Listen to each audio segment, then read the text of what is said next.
कल चर्चा चल रही थी। जो माता पिता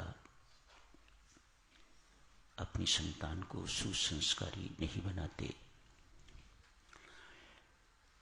वही पापी दुष्ट बालक माता पिता की दुर्गति का कारण बनते हैं। माता पिता बच्चों को सुसंस्कारी क्यों नहीं बना पाते? जब दूसरों को सुसंस्कारी बनाना होता है तो पहले स्वयं सुसंस्कारी बनना पड़ता है। आपके अपने संस्कार अच्छे नहीं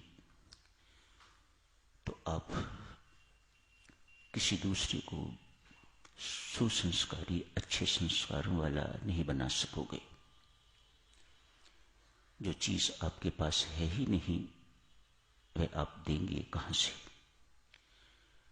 पहले सुसंस्कारी बनिए, फिर ही बच्चों पर सुसंस्कार आप डाल सकेंगे, उनको नेक बना सकेंगे, उनको भले बना सकेंगे और फिर वे भले काम कर सकेंगे।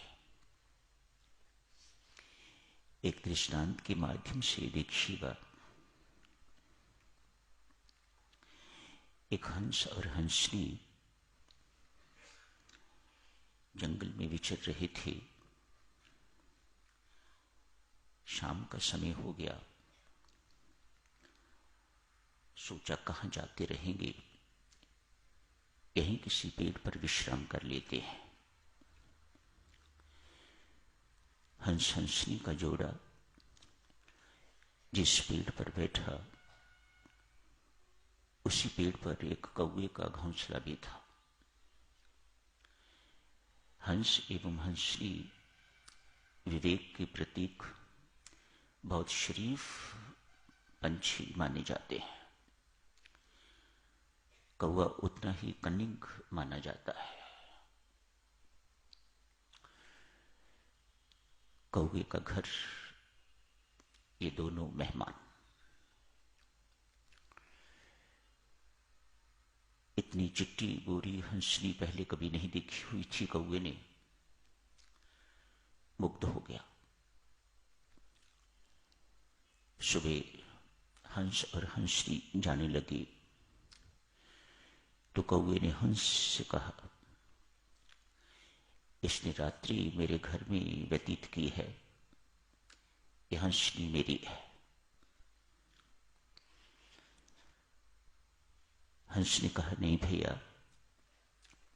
रात्रि तो मैंने भी यही व्यतीत की है, ये मेरी है और मैं इसे अपने साथ ही लेके जाऊंगा। बात आपस में बहुत बढ़ गई। कचहरी तक बात पहुंची। जज साहब ने फैसला सुनाना था। कौवा बहुत होशियार जज साहब से जाके मिलता है। उन्हें कहता है, जज साहब, आपके माता पिता मरने के बाद कहां हैं मैं जानता हूं, मैं बताऊंगा, बशर्ते कि आप मुझे केस जिता दो। जज ने हां कर दी। सुबह फैसला सुनाना था। जज साहब अपना फैसला सुनाते हैं। हंस और कौवे में से जो अधिक तेज दौड़ने वाला है, अधिक तेज दौड़ेगा। हंस ने उसके। कौवा बहुत तेज भागता है, उड़ता है। हंसनी कौवे के हवाले कर दी गई। जजमेंट ऐसी थी। हंस बेचारा कुछ ना कर सका, कुछ ना कह सका। अगले दिन जज साहब ने कौवे से पूछा, आपने कहा था मरणोपरांत मेरे माता पिता कहां हैं, आप बताओगे, मुझे दिखाओगे, दिखाओ। कौवा उन्हें एक कूड़े करकट के ढेर पर ले गया। कूड़ा करकट भी था, गंदगी और भी थी वहां पर। दो कीड़ों को देख के कौवा कहता है, जज साहब, यही हैं आपके माता पिता। संत महात्मा साधुजनों, इस कथा से, दृष्टांत से ये निष्कर्ष निकालते हैं, जज साहब, जिस माता पिता के पुत्र आप जैसे अन्यायी होंगे, उनके माता पिता की यही दुर्गति होती है जो इनकी हुई है। पापी पुत्र, दुष्ट पुत्र अपने माता पिता की दुर्गति करवा देता है। विदुर का यदि पांडवों के साथ प्रेम था,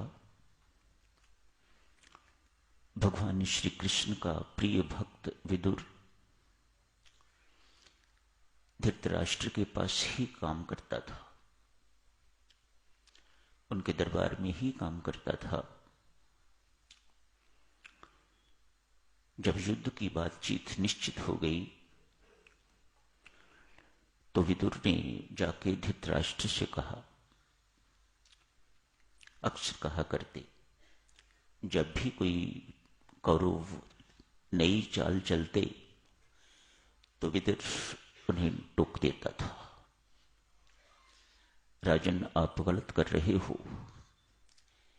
आज जाके कहा, राजन तो सच मान, तेरा पुत्र बहुत पापी है।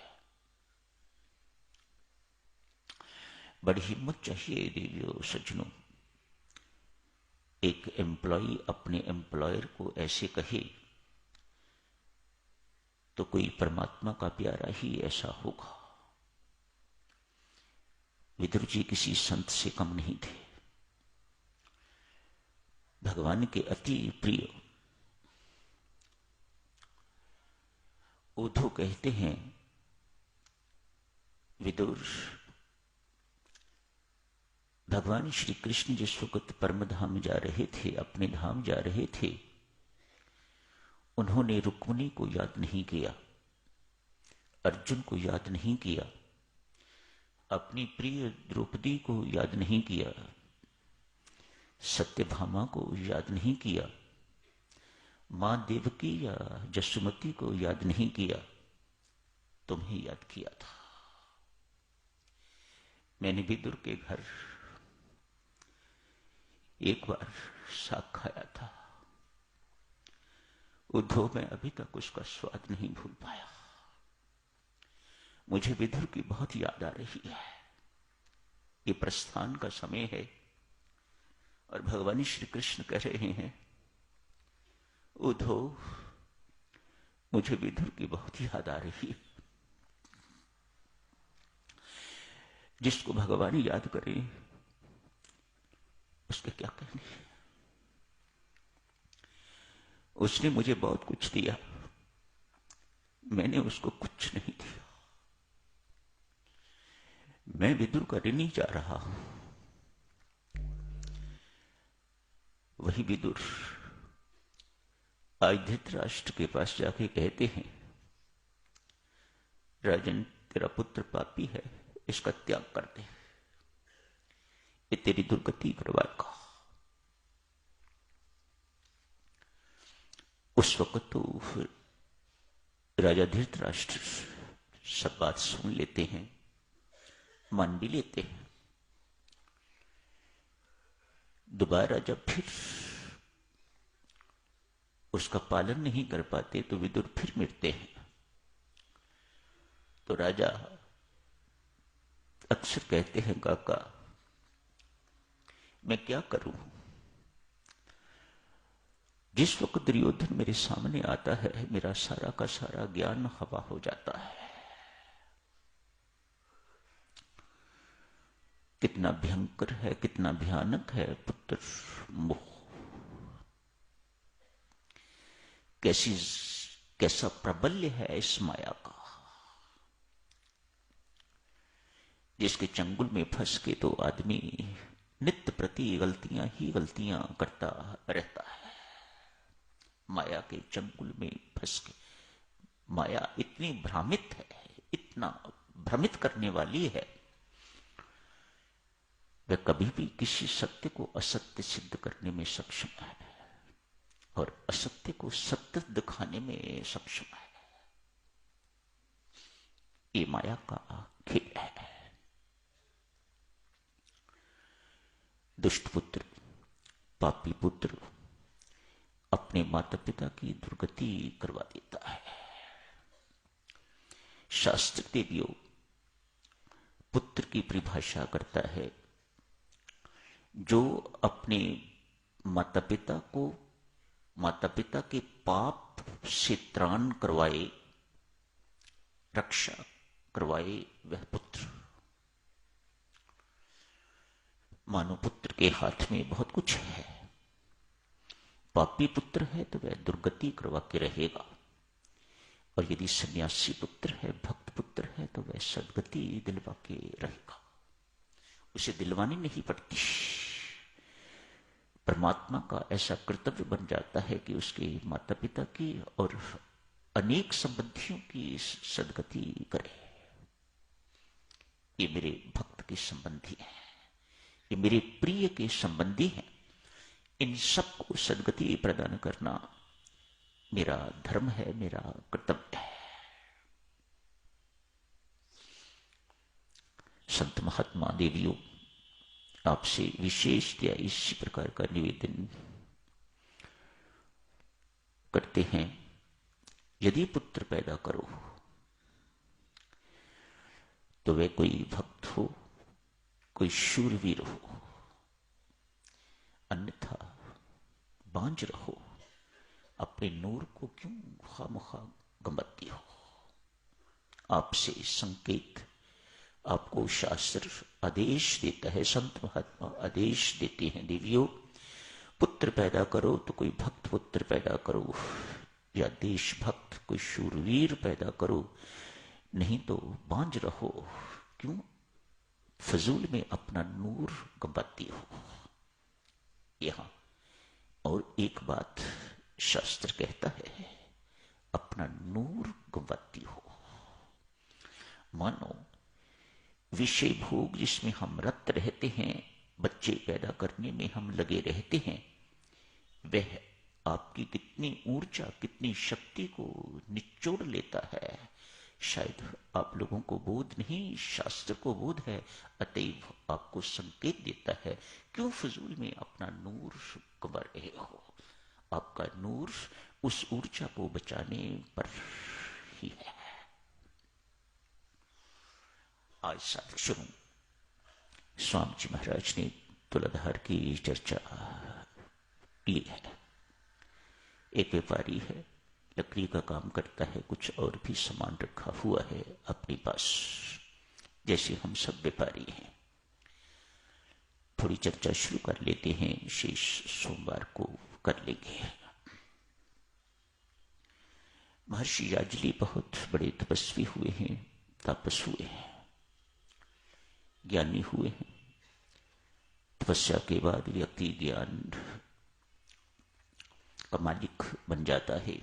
अपने आप को बड़ा मानने लग गए हैं, अपने आप को सुपीरियर मानने लग गए हैं। स्वामी जी महाराज ने लिखा है, ऐसा मानने लग गया है याजली कि मेरे जैसा इस संसार में कोई नहीं, तपस्वी कोई नहीं, ज्ञानी कोई नहीं, धर्म का मर्मज्ञ कोई नहीं। अहंकार बढ़ता जा रहा है। आज आकाशवाणी होती है, तपस्वी धर्म का मर्म समझना चाहते हो तो काशी में एक व्यापारी रहता है तुलाधार, जाके उसकी सत्संगति करो। शब्दों पर ध्यान दो देवियों। तुलाधार काशी में रहता है, व्यापारी है, रेत तपस्वी, भगवान इसका नाम नहीं लेते। रे तपस्वी, जा काशी में एक व्यापारी तुलाधार है, उसकी सत्संगति कर तो तुझे धर्म का मर्मज्ञ वह समझाएगा। धर्म का मर्म क्या है वह मर्मज्ञ तुम्हें समझाएगा। मानो सन्यासी बनना, त्यागी तपस्वी बनना, भक्त बनना केवल उन्हीं की धरोहर नहीं है, उन्हीं का अधिकार नहीं है जो जंगलों में जाके बैठे हुए हैं या पहाड़ों में जाके बैठे हुए हैं या मंदिरों में घंटियां बजाने वाले हैं। एक दुकानदार भी उतना ही अधिकारी है, उतना ही पात्र है, एक गृहस्थ भी उतना ही पात्र है जितने वह हो सकते हैं, शायद उनसे कहीं अधिक। प्रश्न करेंगे साधक जनों, आगे की चर्चा आज यही समाप्त करने की इजाजत दीजिएगा।